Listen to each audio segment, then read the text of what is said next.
These ducks are being vaccinated against bird flu.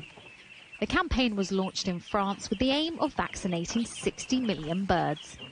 They chose ducks because they easily transmit the virus without showing symptoms.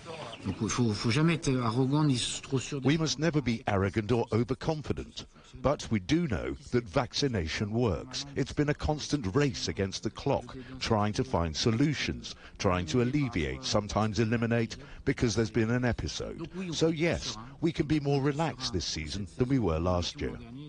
But France has since raised the alert for bird flu to high, and there are concerns vaccination could mask its circulation and risk countries buying infected meat. The vaccinations also don't fully protect birds, they just limit transmission.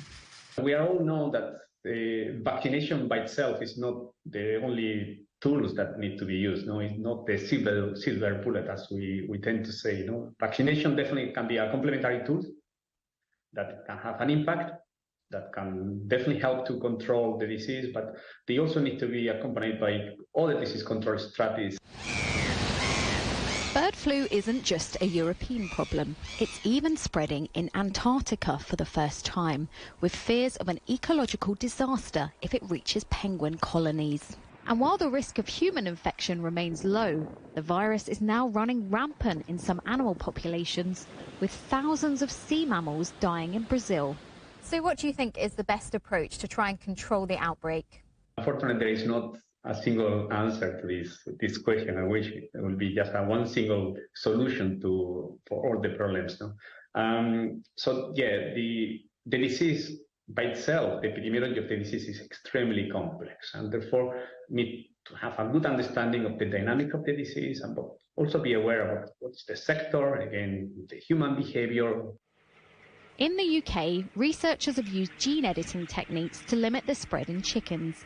It's a positive step, but further gene edits will be needed to produce chickens that can't be infected at all. There's also some optimism that bird flu cases appear to have fallen compared with last year, although the data may just be delayed. Well, bird flu has actually arrived in Europe later this year. That's due to the warm autumn, which delayed the migration of wild birds, who are the main carriers of the virus. So it remains to be seen whether cases will be higher this year. And scientists are also cautiously hopeful that some wild birds, like the ones behind me, are developing a level of immunity, which could bring down cases further. Siobhan, McCall, CGTN, London.